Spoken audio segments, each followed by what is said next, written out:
Praise the lord. ఆదియు అంతమునై ఉన్న యేసయ్యకు స్తోత్రములు. మీకు నా ప్రేమ వందనములు. ఈ దినపు యేసయ్య జీవపు మాట.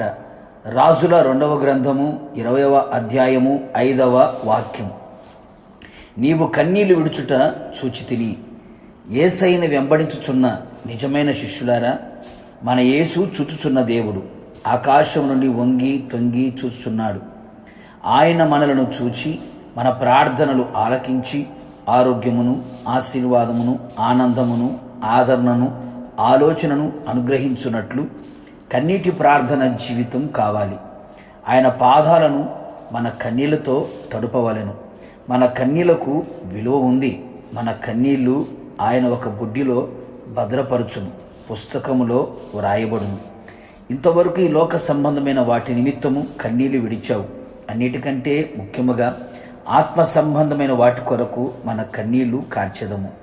దేని నిమిత్తము ఆయన సన్నిధిలో నువ్వు కన్నీళ్లు విడిచితువో దానికి ప్రతిఫలం పొందేదము. యథార్థమైన కన్నీళ్లు విలువగలవి.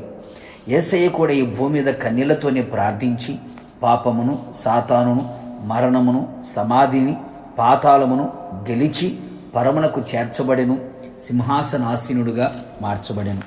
పరిశుద్ధ గ్రంథములో అనేక మంది భక్తులు కన్నీళ్లతో ప్రభు పాదాల చెంత నిలిచినట్లుగా, వారి జీవితాల్లో గొప్ప ఆశీర్వాదాన్ని, అద్భుతాన్ని చవిచూచినట్లుగా మనం చూడగలుగుతాం.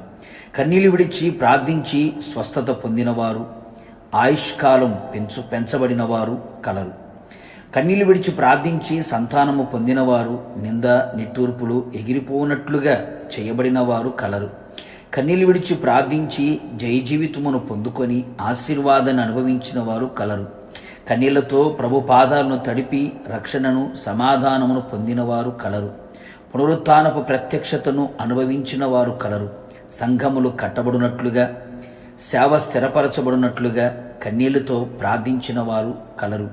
కన్నీటి ప్రార్థనతో యేసయ్యకే కన్నీళ్లు తెప్పించిన వారు కూడా కలరు. కన్నీళ్లతో తెగులు ఆగిపోవునట్లుగా, పోగొట్టుకున్నవన్నీ తిరిగి పొందునట్లుగా, వాగ్దానాలు అనుభవించినట్లుగా లేఖనములో మనం చూడగలుగుతాం. కావున పసిపిల్లల ప్రాణము కాపాడబడినట్లు నశించిపోతున్న ఆత్మల కొరకు భారముతో కన్నీళ్లు విడిచి ప్రార్థించదము.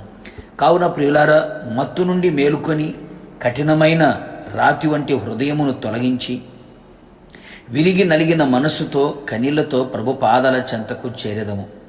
మన సమస్యలన్నిటిలో నుండి విడుదల పొంది సంతోష గానములతో నడిపించబడినట్లు ప్రభు కృపదయ చేయునుగాక. నిశ్చయముగా నా యేసయ్య నీ కన్నీటి ప్రార్థన చూచి వెంటనే తన కార్యములు ప్రారంభించునుగాక. ప్రార్థన. కృపామయుడా, మీ పాదములకు స్తోత్రం చెల్లిస్తూ ఉన్నాం.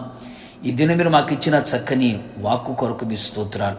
మీరు మా కన్నీళ్లు చూచే దేవుడో ప్రభా. నీ ప్రజలు దేని నిమిత్తమైతే మీ పాదాల చెంత చేరి కన్నీళ్లు విడిచి ప్రార్థించుచు ఉన్నారో వారి కన్నీళ్లు నాట్యముగా మార్చబడినట్లుగా, దుఃఖం సంతోషముగా మార్చబడినట్లుగా, నోటి నిండా నవ్వు కలిగేటట్లుగా ఆశ్చర్యమైన, అద్భుతమైన గొప్ప కార్యాలు వారి జీవితంలో మీరు చేయబోతున్నందుకే మీకు స్తోత్రాలు. మా కన్నీళ్లు మీ పాదాల చెంత కార్చి ఉండగా ఊహకుమించిన ఘనకార్యములు చేసి కేవలం మీ నామానికి మాత్రం మహిమ తెచ్చుకోమని యేసు నామములో అడుగుచు ఉన్నాను తండ్రి, ఆమేన్. నిశ్చయముగా నా యేసయ్య మీ కన్నీళ్ళని చూచి, మీ కుటుంబస్తులు కన్నీళ్లను చూచి గొప్ప కార్యములు దేవుడు చెయ్యునుగాక. God bless you.